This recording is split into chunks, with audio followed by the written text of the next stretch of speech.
Hai teman, selamat datang di channel Sekate New.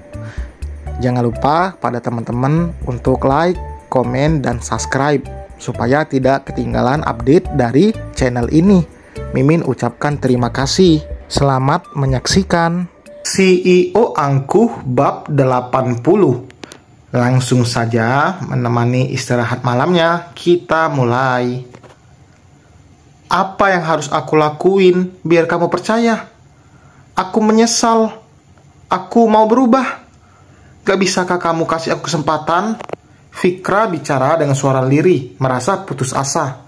Entah berapa kali ia sudah mengatakan itu, dan jawaban Rumah Isa pasti sama. Ia akan mempertahankan pernikahan yang awalnya karena keterpaksaan ini. Fikra belum bisa merasakan, belum bisa peka terhadap perasaannya sendiri.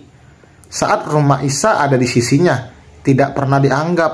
Tapi setelah wanita itu pergi, baru Fikra merasakan yang namanya kehilangan.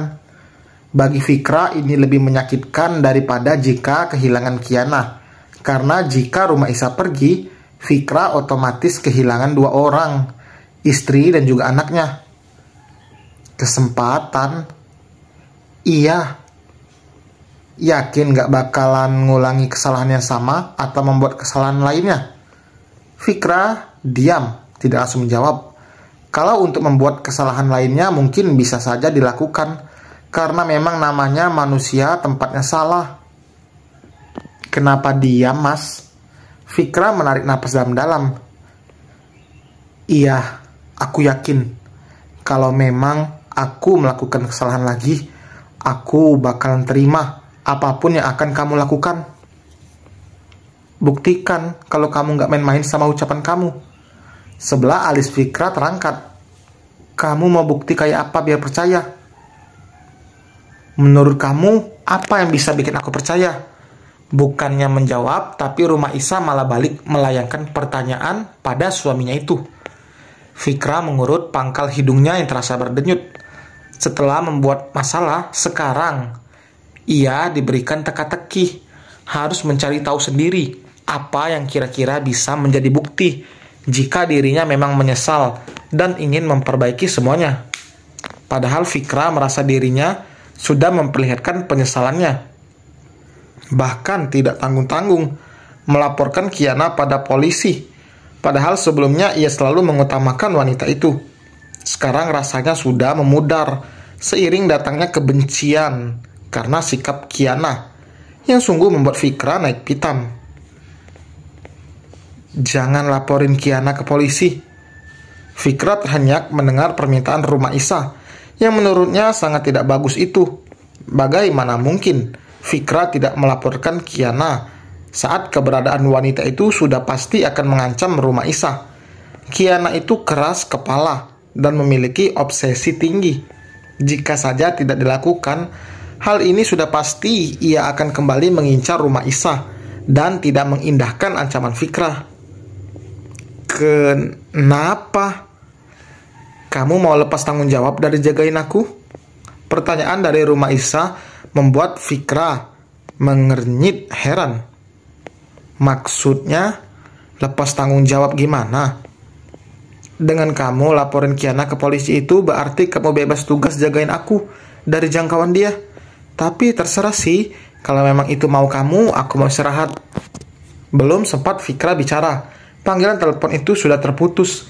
Ia diam sejenak memikirkan soal itu. Apa emang maunya dia itu gue jagain dia dari jangkauan Kiana gitu?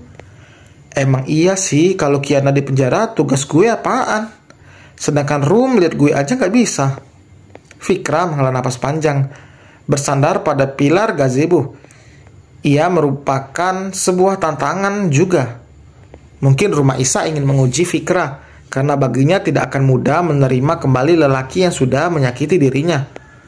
Fikra bisa dikatakan selingkuh, karena saat menikah dengan Rumah Isa hatinya malah untuk wanita lain.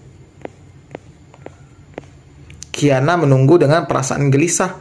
Meski ia menantang, tapi tetap saja akhirnya ketakutan. Kiana bukan orang yang banyak uang dan menjadikannya agar ia lolos dari jerat hukum. Gue harus gimana? Semoga aja Fikra cuma gertak doang, gumapnya. Setelah bertemu Fikra tadi, Kiana bahkan enggan keluar dari rumah kontrakan yang disewanya itu. Ia memutuskan untuk tinggal sementara sampai mendapatkan Fikra. Bahkan Kiana mengambil pekerjaan paruh waktu agar bisa lebih santai. Karena memang tujuannya datang untuk Fikra, bukan untuk bekerja. Semalaman Kiana bahkan tidak bisa tidur karena was-was. Entah jam berapa wanita itu tidur dalam keadaan takut. Kiana terperanjat, matanya sontak melebar, mendengar ketukan pintu. Jantungnya bertaluh riuh ketakutan. Permisi. Dengan susah payah ia menelan ludah, mendengar suara seorang lelaki dari balik pintu kontrakannya. Tubuhnya malah jadi gemetaran. Ia yang kemarin menantang dan melawan, sekarang malah balik ketakutan. Membayangkan dirinya ada di balik jeruji besi itu sangat mengerikan. Meskipun masalah sepele, namun jika ada bukti dan tuntutan lain, sudah pasti Kiana bisa sampai di penjara. Walau hanya 1 jari, jelas tidak ada orang yang mau di penjara. Permisi.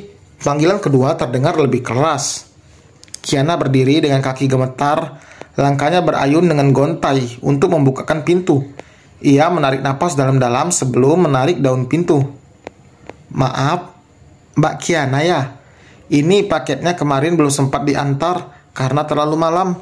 Seorang kurir menyodorkan paket milik Kiana. Kiana bernapas lega. Ia sempat berpikir itu adalah polisi, tapi ternyata bukan.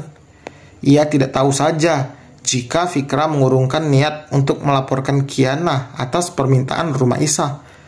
Namun seperti ini akan membuat Kiana hidup dengan rasa takut akan ditangkap polisi. Sial, kenapa gue jadi takut gini ya? Fikra nggak mungkin lah berani menjarain gue. Orang dia cinta mati sama gue kok. Gumamnya sambil tertawa namun jelas dari sorot mata jika Kiana ketakutan. Kalau mau keluar rumah, bilang ya. Rumah Isa membaca deretan pesan itu saat bangun keesokan paginya. Tadi malam ia memang langsung tidur, karena memang masih belum sehat betul. Aku emang salah sih, gimana pun aku tetap istrinya. Kemanapun aku pergi harus izin. Kemarin aku emang masih kalut karena masalah yang datang. Rumah Isa bermonolog. Karena efek sensitif kehamilan juga membuat Rumah Isa terkadang menjadi tidak berpikir jernih. Dalam kondisi seperti ini memang seharusnya tidak ada masalah yang dipikirkan. Tapi apa boleh buat, masalah yang datang dengan tiba-tiba tidak akan bisa dihindari. Rom, iya Mi, pintunya nggak dikunci kok, sautnya. Rumah Isa beralih posisi duduk di tepi ranjang. Pintu didorong dari luar. Ibunya Rumah Isa datang membawakan minuman hangat untuk putrinya itu. Sebenarnya Rumah Isa kembali tidur setelah salat subuh karena merasakan kepalanya berat. Gimana perasaan kamu sekarang? Alhamdulillah mendingan Mi. Cuman masih lemes aja sih, jawab Rumah Isa sambil menyesap minumannya.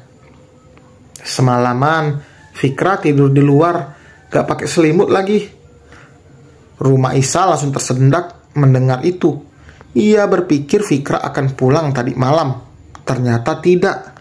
Rumah Isa berdiri melangkah keluar dari kamarnya.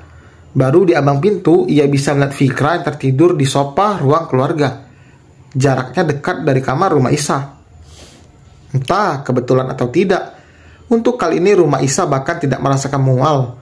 Fokusnya saat ini tertuju pada Fikra yang tertidur dengan pulas. Tadi Umi yang selimutin. Kasihan, pasti kedinginan semalam tidur di luar. Jelas ibunya Rumah Isa. Mungkin saat ini Fikra akan mulai dengan perjuangannya menaklukkan hati sang istri. Rumah Isa memang wanita baik, tapi mengambil kembali hatinya tidak akan semudah itu. Dan selesai teman, terima kasih telah mendengarkan.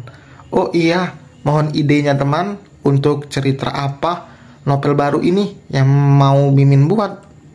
Apalagi untuk menyambut bulan puasa. Teman-teman kira-kira suka cerita yang seperti apa? Tulis di kolom komentar ya. Mimin tunggu. Terima kasih. Jangan lupa like dan komen dan juga subscribe. Kita berjumpa di bab berikutnya. Bye.